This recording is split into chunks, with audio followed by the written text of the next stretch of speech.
حضرات، آج ہم اور آپ اللہ کے ایک نیک بندے کے عرس میں حاضر ہیں۔ حضرت سید حضرت عبدالخالق میاں رحمۃ اللہ علیہ۔ دیکھیے،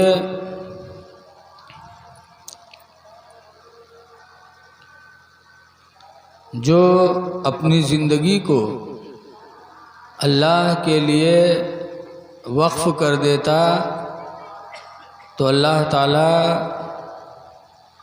اس کے درجات کو بلند فرما دیتا ہے۔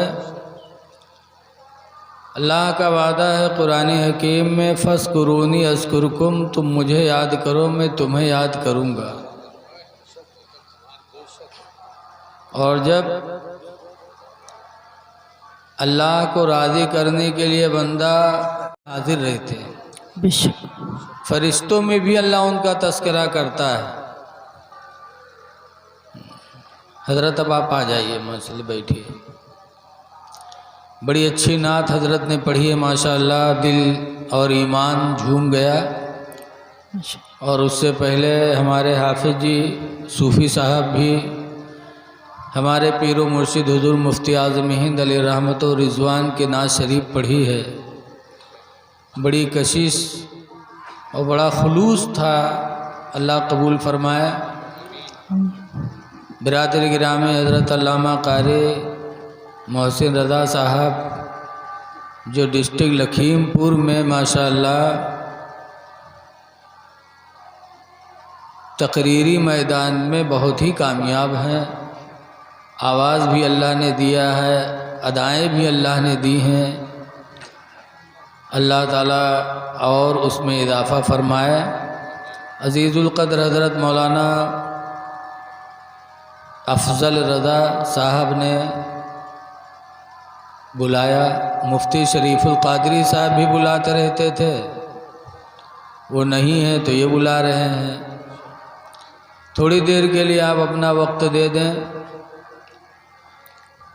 دیکھیے، آج عرس ہو رہا ہے حضرت عبدالخالق میاں کا، اور میلاد پڑھی جا رہی ہے رسول اللہ صلی اللہ علیہ وسلم کی۔ ایسا کیوں؟ مسلم شریف کی حدیث ہے، عن ابی ہریرہ قال قال رسول اللہ، حضرت ابو ہریرہ رضی اللہ تعالیٰ عنہ سے روایت ہے، کہتے ہیں اللہ کے رسول صلی اللہ علیہ وسلم نے ارشاد فرمایا۔ بول رہا ہے بھیا تو نہ وہ میٹھو کھوٹی اٹھی، جب بولا کرے تو چھوڑ دے کا ٹیپو نہ کرواؤ۔ حضور صلی اللہ علیہ وسلم نے ارشاد فرمایا، انا سید ولد آدم یوم القیامہ۔ حضور فرماتے ہیں میں قیامت کے دن آدم کی اولادوں کا سردار بنوں گا۔ سبحان اللہ، سبحان اللہ۔ جتنے اولاد آدم ہوں گے سب کا میں سردار بنوں گا۔ سیٹی کم کر دو، ایکو کم کر دو بس۔ کل ایسے جب تک تقریر کرتا رہا تب تک مائک بنتا رہا۔ آواز کم نہ کرو، صرف ایکو کم کر دو بس۔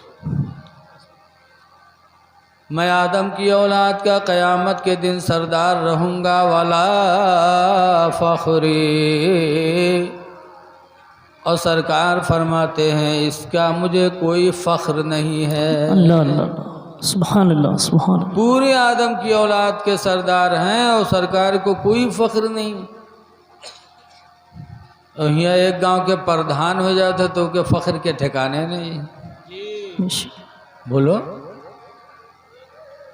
ایک مدرسہ کے محتمم بن گئے تو ان کے رواب کے ٹھکانہ نہیں، مسجد کے متولی بن گئے تو ان کے رواب کا ٹھکانہ نہیں۔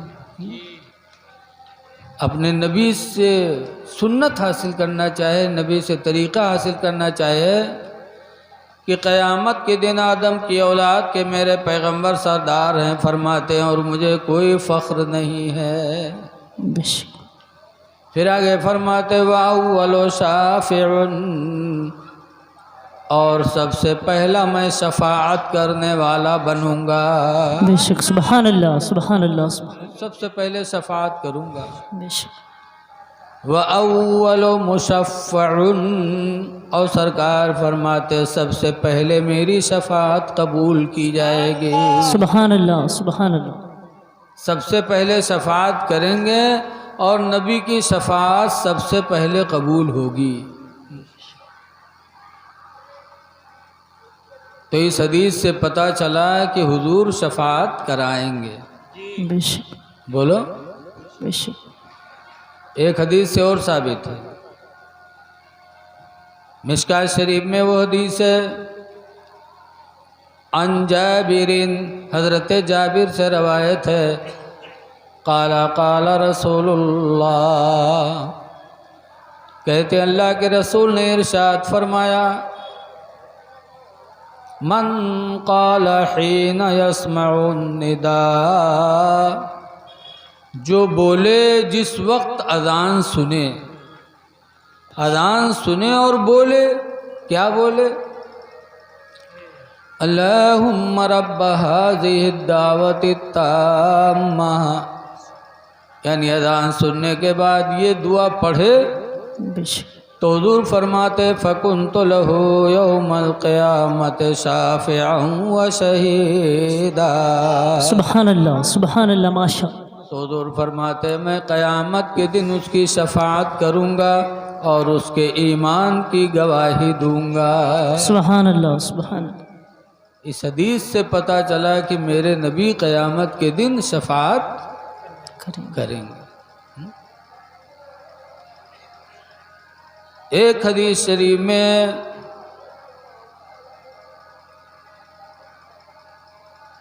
کہ جس نے میری امت کو 40 حدیث پڑھ کے سنا دیا،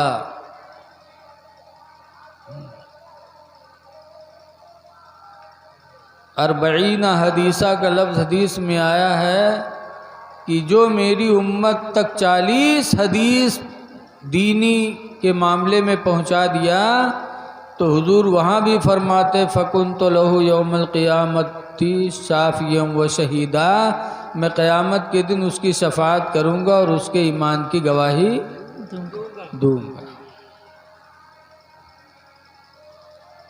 لیکن ایک جگہ اسی حدیث کو پڑھ رہا تھا تو مجمع سے ایک صاحب اٹھے اور انہوں نے کہا مولانا کیا بتا رہے ہو، قرآن میں ہے منجل لجی اسپو۔ تو ہم نے کہا کیا مطلب؟ نانپارہ کے پورب ایک قصبہ ہے شنکرپور چوراہا، اسی کے پاس ایک گاؤں ہے بیلوا، بیلوا میں تقریر کر رہا تھا۔ جب یہ حدیث میں نے پڑھی تو ایک صاحب کھڑے ہو گئے، بڑے مالدار تھے، کہا قرآن میں تو لکھا ہے منجل لجی اسفو۔ تو ہم کہا کہاں مطلب؟ تو کہیں کوئی صفات نہ کریے۔ تو ہم کہا آگے کیا لکھا ہے، آگے اور پڑھو۔ تو کہتے ہم حافظ جی تھورو ہے جو قرآن سنے تم کا۔ تو ہم نے کہا ہاں، آپ کو آدھی بات رٹائی ہی اس لیے گئی ہے کہ آپ کا بھی ایمان خراب ہو، دوسروں کا بھی خراب ہو۔ اگر پوری بات بتا دیتے تو آپ بھی نہ بہکتے، دوسرے کو نہ بہکاتے۔ تو کہا آگے کیا لکھا ہے؟ تو ہم نے کہا اللہ تعالیٰ نے فرمایا ہے من ذا الذی یشفع عندہ، کون ہے جو قیامت کے دن اللہ کے نزدیک کسی کی سفارش کرے، الا باذنہ، مگر خدا کی اجازت سے، خدا کی اجازت سے شفاعت کرائے گا۔ اللہ جس کو اجازت دے وہ قیامت کے دن خدا کے نزدیک دوسری کی شفاعت کرائے گا۔ اب اجازت کس کو دے گا؟ اللہ جس کو زیادہ چاہے گا اسی کو اجازت دے گا، اور ہمارے نبی سے زیادہ کس کو چاہے گا اللہ؟ اللہ خود 30ویں پارے میں فرماتا وَلَسَوْفَ يُعْطِيكَ رَبُّكَ فَتَرْضَىٰ، ان قریب ہے محبوب تم کو تمہارا رب اتنا دے گا کہ تم راضی ہو جاؤ گے۔ تو حضور شفاعت کرائیں گے. ہاں؟ ایک حاجی قیامت کے دن اتنے لوگوں کی شفاعت کرائے گا، لکھا ہے 400 لوگوں کی شفاعت کرا کے حاجی جنت میں لے کے جائے گا. بول دو یار سبحان اللہ. لاگت ہے اپنے یہاں کوئی حاجی ہے تو لاگت ہے اسے آپ لوگ جلت ہو، کہا یہی مارے نہیں بولا تو. ہاں؟ ایک حاجی جس کا حج مقبول ہوگا وہ حاجی 400 لوگوں کو لے کے جنت میں جائے گا. لیکن آج کل حاجی ہوتے ہیں گڑبڑ، حج کے آوت ہیں کہ دوسرے کی بےایمانی کرت ہیں، یہی مارے آپ لوگ چپے ہو معلوم. اللہ ماشاء اللہ، ورنہ اکثر حاجی گڑبڑا جاتے ہیں حج کرنے کے بعد، ظالم ہو جاتے، دوسروں کو حق مار لیتے، دوسروں کے ماں بہن بیٹی پر غلط نگاہیں ڈالتے. حاجی یہ نہیں سوچتا کہ ہم وہ کام کر کے آئے ہیں جس کی وجہ سے اللہ نے ہمارے درجات کو بلند فرما دیا ہے، تو ہم اچھے کام کریں تاکہ لوگ ہم کو اچھی نگاہوں سے دیکھیں. لکھا ہے دہلی کے جامع مسجد کے دروازے پر ایک اندھا بھیک مانگے گوا، تو کٹورا رکھ دی اس دروازے پر اور مانگے لاگ. نمازی نکلے لاگے تو مانگے لاگ اللہ کے نام پر دے دو، اللہ کے نام پر دے دو. تو لوگ نکلے اٹھنی چونی ڈالے چلے جائیں، کھن کھن بولے تو اندروا دعا دے چلا جائے اللہ بھلا کرے اللہ بھلا کرے. اتنے میں ایک صاحب نکلے تو بجائے ڈالے گے جو ان کٹورم رہے وہ کا بھرے لاگے پنجم. جب بھرے لاگے تو اندروا جان گیا کہ کونوں اٹھائے لیے جاتے، بہاجی جھٹ سے گٹا ہو کے پکڑ لی. وہ اندروا جھٹ سے گٹا پکڑ لی. تو پکڑے کے بعد کہتے ہیں حاجی بھیا چھوڑ دو، یہ حاجی بھیا چھوڑ دو، بہت غریب ہیں حاجی بھیا چھوڑ دو. تو بہت چونکہ حاجر رہیں تو سوچی نری وہ اندھرا کس کے جان گیا کہ ہم حاجی ہیں. تو پوچھی نہ رے تو کس کے جانے ہم حاجی ہیں رے. تو اندروا کہتے ہیں حاجی بھیا اتا لٹا کام حاجی کے علاوہ کوئی نہ کری بھیا چھوڑ دے، اتا لٹا کام حاجی کے علاوہ کوئی نہ کری بھیا چھوڑ دے چھوڑ دے. بتاؤ اللہ حج کی توفیق دے دے تو بہت سنبھل کے رہنا چاہیے.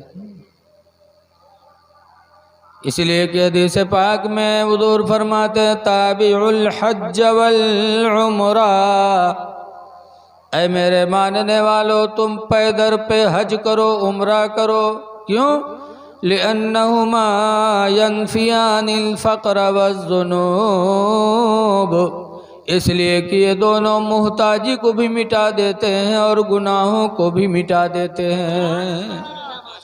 حج کرنے والا اور عمرہ کرنے والا کبھی غریب نہیں ہوگا، یہ حضور کا وعدہ ہے کہ اللہ تعالیٰ اس سے محتاجی کو بھی مٹا دیتا ہے اور گناہوں کو بھی مٹا دیتا ہے. اس لیے اللہ حج عمرہ کی توفیق دے تو بہت سنبھل کے رہنا چاہیے. ایک حافظ 10 لوگوں کی شفاعت کرائے گا. حدیث پاک میں ان علی حضرت علی سے روایت ہے من قرأ القرآن وعمل بما فیہ، جس نے قرآن پڑھا قرآن پر عمل کیا ادخلہ اللہ فی الجنہ، تو اللہ تعالیٰ اس کو جنت میں داخل کرے گا. وَيُشَفَّعُ فِي عَشْرَةٍ مِّنْ أَهْلِ بَيْتِهِ، اور اس کے گھر کے 10 لوگوں کے بارے میں اس کی شفاعت قبول کی جائے گی. كُلُّهُمْ قَدْ وَجَبَتْ لَهُمُ النَّارُ، اور وہ 10 ایسے ہوں گے جن کے لیے جہنم واجب ہو چکی ہوگی. 10 جہنمیوں کی حافظ قرآن قیامت کے دن شفاعت کرائے گا. حدیث شریف گواہی دے رہی ہے. تو میرے نبی کا کیا عالم ہوگا. اسی لیے اعلیٰ حضرت امام اہل سنت فرماتے ہیں کہ پیش حق مزدہ شفاعت کا سناتے جائیں گے، پیش حق مزدہ شفاعت کا سناتے جائیں گے، آپ روتے جائیں گے ہم کو ہنساتے سبحان اللہ سبحان اللہ ماشاء اللہ سبحان اللہ سبحان اللہ. آپ روتے جائیں گے ہم کو ہنساتے جائیں گے. سبحان اللہ. اس لیے آج ہم چاہے مکان بنائیں، چاہے گھر بنائیں، چاہے عرس کرائیں، چاہے نکاح کرائیں، اور میلاد ہم اپنے نبی کی کرتے ہیں۔ کیوں؟ جو کچھ ملا ہے انہی کی وجہ سے ملا، جو کچھ ملا انہی کی وجہ سے ملا ہے۔ اسی لیے اللہ تعالیٰ نے حضرت موسیٰ علیہ السلام سے فرمایا تھا، اے موسیٰ مت علی توحید و حب محمد، اے موسیٰ تم میری وحدانیت پہ مرنا اور نبی کی محبت پہ مرنا۔ وحب محمد کا لفظ آیا ہے کہ موسیٰ دنیا سے آنا تو میری وحدانیت پر ایمان لے کے آنا اور محمد کی محبت لے کے آنا۔ جب موسیٰ پیغمبر سے حکم ہے کہ نبی کی محبت لے کے آنا، تو ہم تو ان کے امتی ہیں، ہمارے تمہارے لیے بدرجہ اولا ضروری ہے کہ ہم دنیا سے جائیں تو اپنی نبی کی محبت دل میں بسا کے جائیں۔ محمد کی محبت دین حق کی شرط اول ہے، محمد کی محبت دین حق کی شرط اول ہے، اسی میں ہو اگر خامی تو سب کچھ نامکمل ہے، اسی میں ہو اگر خامی تو سب کچھ نامکمل ہے۔ میں نے قرآن کی آیت پڑھی ہے، اِنَّا کرمکم عند اللہ اتقاکم، بے شک تم میں اللہ کے نزدیک سب سے بہتر وہ ہے۔ تم میں بہتر کون ہے؟ قرآن فرماتا ہے من اتقاکم، تم میں جو زیادہ تقوی والا ہے وہی اللہ کے نزدیک بہتر ہے۔ تقوی کا مطلب پرہیزگاری، جس کی نماز نہ چھٹتی ہو، جس کے روزے نہ چھٹتے ہوں، جس کی زکوٰۃ نہ چھٹتی ہو، وہ اللہ کے نزدیک ہم میں تم میں افضل ہے۔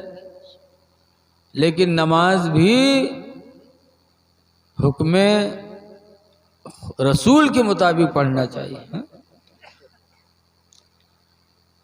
آج دیکھا جاتا ہے کہ نمازی پڑھتا ہے اور قرآن کے مطابق نہیں پڑھتا۔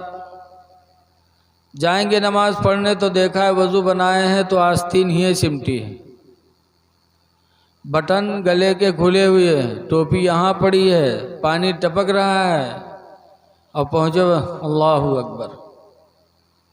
یہ مسجد میں آنے کا طریقہ نہیں ہے۔ اللہ قرآن میں فرماتا ہے خذوا زینتکم عند کل مسجد، ہر مسجد میں جانے کے وقت تم بناؤ سنوار کر لیا کرو۔ جب مسجد میں جاؤ تو زینت اختیار کرو، قرآن کا لفظ ہے خذوا زینتکم، تم لوگ زینت پکڑ لو، بناؤ سنوار کر کے مسجد میں جاؤ۔ کیوں؟ جیسے تم اپنے دوست سے جب دنیا میں ملنے جاتے ہو تو نہا دھو کے بال بنوا کے خوشبو لگا کے سرما لگا کے تب جاتے ہو، ایسے مسجد میں جب تم سجدہ کرنے جاتے ہو تو وہاں بھی تم اپنے حقیقی دوست سے ملنے جا رہے ہو۔ جب مسلمان نماز میں ہوتا ہے تو اس کی ملاقات خدا سے ہوتی ہے، اس لیے جب تم حقیقی دوست سے ملنے مسجد میں جاؤ تو بناؤ سنوار کر لیا کرو۔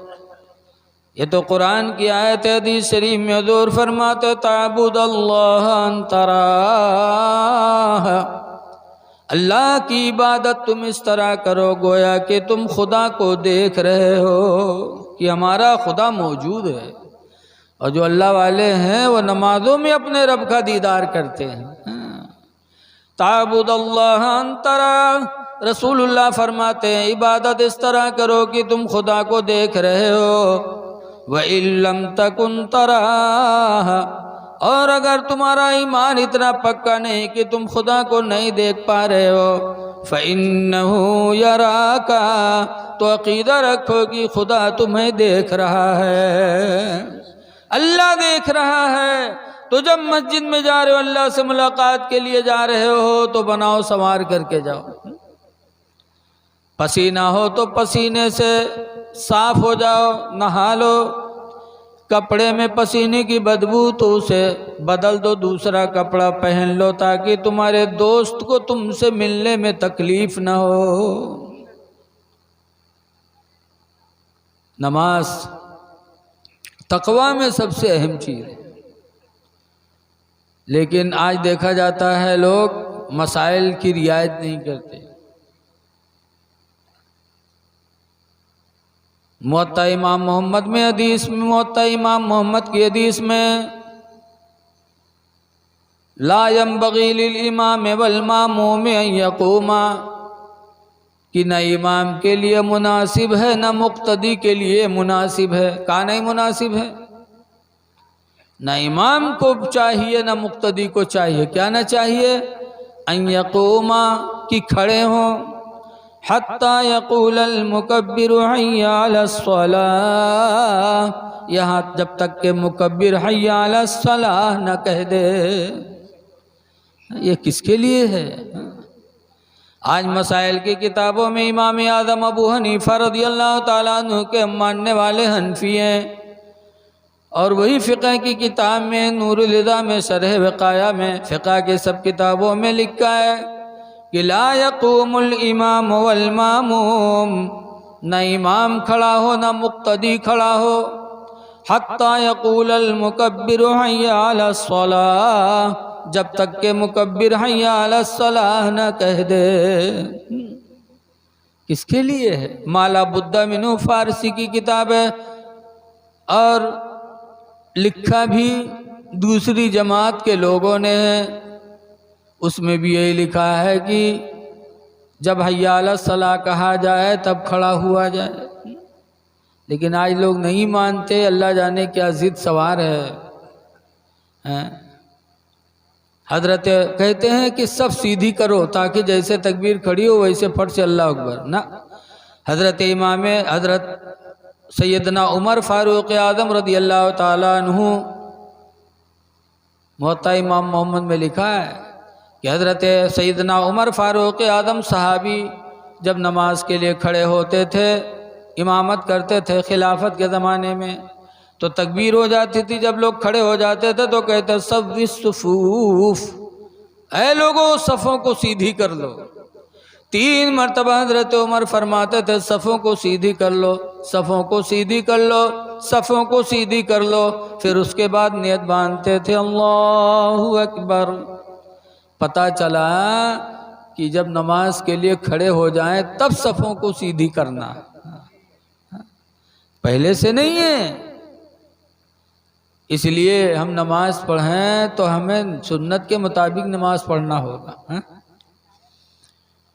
ایک بات سن لو، حضرت موسیٰ علیہ السلام ہیں، انہوں نے اللہ کو دیکھنے کے لیے کہا تھا، رب ارنی انظر الیک، اے پروردگار تو مجھے دکھا دے، میں تجھے دیکھنا چاہتا ہوں۔ اللہ دکھا دے تو اللہ تعالیٰ نے فرمایا لن ترانی، موسیٰ تو مجھے نہیں دیکھ سکتے، کہا دکھا دے۔ تو اللہ تعالیٰ نے فرمایا اگر دیکھنا ہے مجھے تو 40 دن روزے رکھو۔ تو حضرت موسیٰ علیہ السلام صرف خدا کو دیکھنے کے لیے 40 دن برابر روزہ رکھے، اور جب 40 دن روزہ ہو گیا تو اللہ تعالیٰ نے طور پہاڑ پر بلایا کہ آؤ۔ طور پہاڑ پر گئے تو اللہ تعالیٰ نے طور پہاڑ پہ موسیٰ علیہ السلام کو اپنی ذات نہیں دکھایا، لکھا ہے کہ اللہ تعالیٰ نے اپنی تمام صفتوں میں سے ایک صفت کی تھوڑی سی جھلک دکھائی تھی۔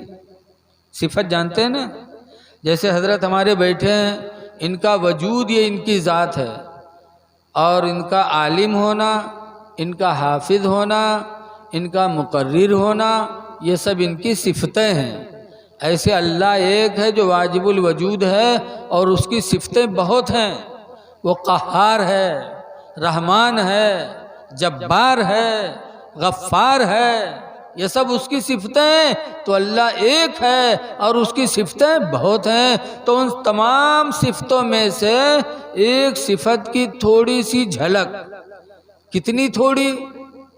تفسیروں میں لکھا ہے سوئی کے نوک کے برابر، سوئی کی نوک کے برابر ایک تجلی ڈالی تو موسیٰ علیہ السلام نے اسی تجلی کو دیکھا، فخر موسیٰ صعیقا، تو قرآن میں لکھا ہے کہ موسیٰ چت ہو کر کے گر گئے، لیکن ان کی آنکھوں میں اتنا جلال آ گیا کہ اس کے بعد اگر کوئی ان کی آنکھ کو دیکھ لیتا تو دیکھنے والے کی آنکھ بہہ جاتی، آنکھ ہی ختم ہو جاتی۔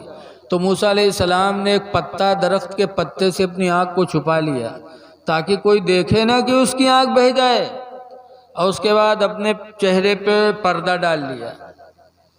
ایک دن ان کی بیوی صفورہ نے کہا، موسیٰ پیغمبر آپ اپنے چہرے پہ نقاب ڈالے ہوئے ہیں، نقاب ہٹا لو، ہم ان آنکھوں کو دیکھنا چاہتی ہوں جن آنکھوں نے اللہ کی صفت کی تجلی دیکھی ہے، ہٹاؤ پردہ۔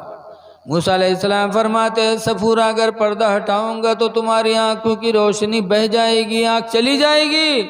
صفورہ کہتے ہیں، آنکھ بہہ جائے گوارا ہے، لیکن میں اپنے رب کی صفت کی تجلی دیکھ کے رہوں گی، ان آنکھوں کو دیکھوں گی جن آنکھوں نے اللہ کی صفت کی تجلی دیکھی ہے۔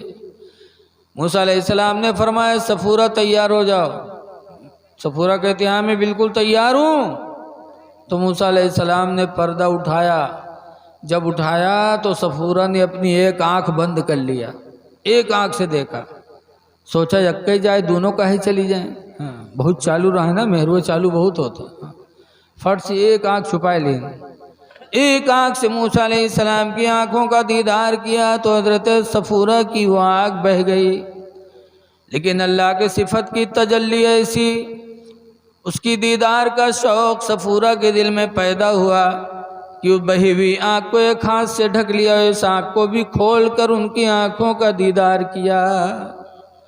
ان آنکھوں سے جب دیکھا تو اللہ تعالیٰ نے اپنی رحمت سے صفورہ کی پہلی والی آنکھ کی روشنی کو واپس فرما دیا، ٹھیک ہو گئی، یہ بہہ گئی۔ تو جب یہ بہہ گئی تو اس پہ ہاتھ رکھ کر کے اس کو دیکھا تو یہ ٹھیک ہو گئی۔ اے مسلمانوں، ذرا موسیٰ علیہ السلام جو پیغمبر ان کی بیوی کے دل کی محبت دیکھو کہ اللہ تعالیٰ کی صفت کی تجلی کے دیکھنے کے لیے آنکھوں کا بہہ جانا گوارا کیا، لیکن نہ دیکھنا گوارا نہ کیا۔ آج اللہ نے ہم لوگوں کو آنکھیں دی ہیں تو ہم لوگ اپنے آنکھ سے کیا دیکھتے ہیں؟ للی گھوڑی۔ اب للی گھوڑی والے پتہ نہیں مری گئے کاب نئے آوت ہیں، اب تو ڈی جے چلی گوا، للی گھوڑی ختم۔ اب یہ سب دیکھتے ہیں، آنکھیں اللہ دے تو ان چیزوں کو نہ دیکھو، ان چیزوں کو نہ دیکھو جن چیزوں کے دیکھنے سے گناہ ہو۔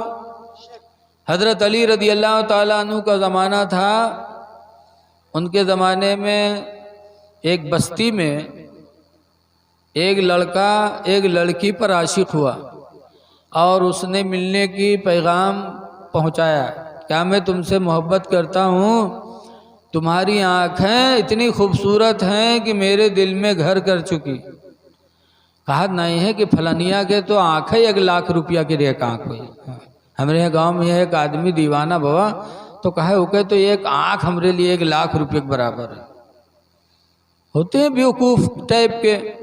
تو اس نے کہا تیری آنکھیں میرے دل میں گھر کر چکی ہیں، میں تم سے ملنا چاہتا ہوں۔ لیکن لڑکی کیسی اللہ والی تھی، لڑکی نے جب سنا تو لڑکی رونے لگی اور کہنے لگی، یا اللہ اگر آج میری آنکھوں کو تو نے خوبصورت نہ بنایا ہوتا تو آج مجھے گناہ کی دعوت نہ ملتی، ہائے افسوس میری آنکھوں کی خوبصورتی کی وجہ سے مجھے گناہ کی طرف بلایا جا رہا ہے۔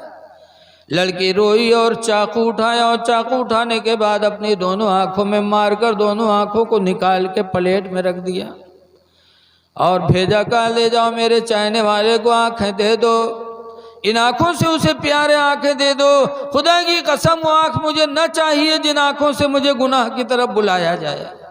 یہ نکال کر کے بھیجا اور ادھر لڑکی بے ہوش ہو گئی۔ لڑکی کی آنکھیں جب پلیٹ میں پیغام دینے والا لے جا کر اس عاشق کے پاس پہنچایا، کہا لے، اس نے آنکھیں نکال کے دے دی تجھے۔ جب اس نوجوان نے دیکھا تو اس کے منہ سے بھی ایک چیخ نکلی اور بے ہوش ہو کے گر گیا، یا اللہ یہ کیا ہو گیا۔ حضرت علی رضی اللہ تعالیٰ عنہ کو پتہ چلا، حضرت علی شیر خدا رضی اللہ تعالیٰ عنہ آئے اور اس واقعے کو سن کر بے پناہ خوشی حاصل ہوئی کہ اس روئے زمین پر ایسی لڑکیاں بھی موجود ہیں جن کے دلوں میں خوف خدا کا یہ عالم کہ گناہ سے بچنے کے لیے آنکھوں کو نکال دینا گوارا کر لیا، لیکن گناہ کے قریب نہیں گئی۔ حضرت علی شیر خدا بڑے خوش ہوئے اور ان آنکھوں کو لائے اور اس کے دونوں گڑھوں میں رکھا، اور حضرت علی نے اپنا دونوں ہاتھ پھیرا تو اس لڑکی کی آنکھیں پہلی کی طرح پھر روشن ہو گئیں۔ سبحان اللہ۔ اس میں حضرت علی رضی اللہ عنہ کی کرامت بھی ہے، اور اس لڑکی کی فضیلت کہ کیسی کیسی لڑکیاں روئے زمین پر تھیں کہ آنکھ نکل جائے تو گوارا ہے، لیکن خدا کی نافرمانی کی طرف قدموں کو اٹھانا گوارا نہیں کیا اس نے۔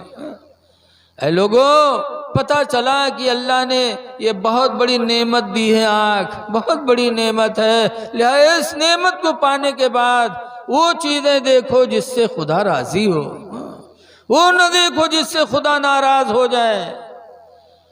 تفسیر روح البیان میں اللہ کے نبی فرماتے 4 چیزیں ایسی ہیں جن کو دیکھنا ہی عبادت ہے۔ اللہ آنکھ دے تو ان چیزوں کو دیکھو۔ نمبر 1 پر حضور فرماتے النظرۃ الی وجہ الوالدین عبادہ۔ نمبر 1 پر ماں باپ کا چہرہ دیکھنا عبادت ہے۔ اگر اللہ نے آنکھیں دی ہیں تو ماں کا چہرہ دیکھو، باپ کا چہرہ دیکھو، کتنا بڑا ثواب ہے۔ دوسری حدیث میں حضور فرماتے من نظر وجہ الوالدین نظرۃ رحمہ، جس نے ماں باپ کا چہرہ رحمت کی نگاہوں سے دیکھا، رحم کی نگاہوں سے دیکھو۔ دیکھنا 2 ہوتا ہے، ایک دشمنی کی نگاہ سے بھی دیکھا جاتا ہے، ایک رحم کی نگاہ سے بھی دیکھا جاتا ہے۔ حضور فرماتے جس نے رحم کی نگاہیں اپنے ماں باپ کے چہرے پر ڈالیں فَكَتَبَ اللَّهُ لَهُ بِكُلِّ نَظْرَةٍ حَجَّةً مَبْرُورًا، تو ہر ایک نظر رحمت کے بدلے میں اللہ اس کے لیے حج مقبول کو لکھ دے گا، کہ گویا کہ اس نے حج مقبول کیا۔ صحابہ کرام نے پوچھا لَوْ نَظَرَ كُلَّ يَوْمَ 100 مرہ، اے اللہ کے رسول اگر روزانہ کوئی 100 مرتبہ ماں باپ کا چہرہ دیکھے تو کیا 100 حج کا ثواب مل جائے گا؟ فقال رسول اللہ نعم، تو سرکار نے فرمایا ہاں۔ اللہ اکبر و اطیب، اللہ بہت بڑا ہے اور اللہ تعالیٰ مجبور نہیں ہے، پاک ہے۔ تم 100 مرتبہ دن بھر میں ماں باپ پر رحمت کی نگاہ ڈالو گے تو اللہ روزانہ دن بھر میں 100 مرتبہ تمہیں حج مقبول کا ثواب عطا فرمائے گا۔ اس لیے اللہ نے آنکھیں دی ہیں تو ماں کا چہرہ دیکھو، باپ کا چہرہ دیکھو۔ آگے فرماتے ہیں وَالنَّظْرَةُ إِلَى مُصْحَفِ عِبَادَةٍ، قرآن حکیم کو دیکھنا عبادت ہے۔ اللہ نے آنکھ دی ہے تو صبح اٹھا کرو قرآن پڑھ لیا کرو، لیکن آج افسوس ہے کہ ہمارے گھر تلاوت قرآن سے محروم ہو گئے۔ آج ہمارے گھروں میں گانے کی آواز آتی ہے، ہر گھر میں موبائل، ہر فرد کے پاس موبائل، اور گانے کی آواز تو گھر سے آتی ہے لیکن آج قرآن کی آواز نہیں آتی۔ افسوس ہے، اسی قرآن کو لوگ پڑھتے تھے اور سننے والے روتے تھے۔ جب کوئی قرآن سنتا تھا تو روتے تھے۔ ابھی الحمدللہ میلاد شریف کے شروع میں عزیز القدر حضرت حافظ صوفی غلام مرسلین سلمہ مہاراج گنجوی نے قرآن کریم کی تلاوت فرمائی۔ ان کی تلاوت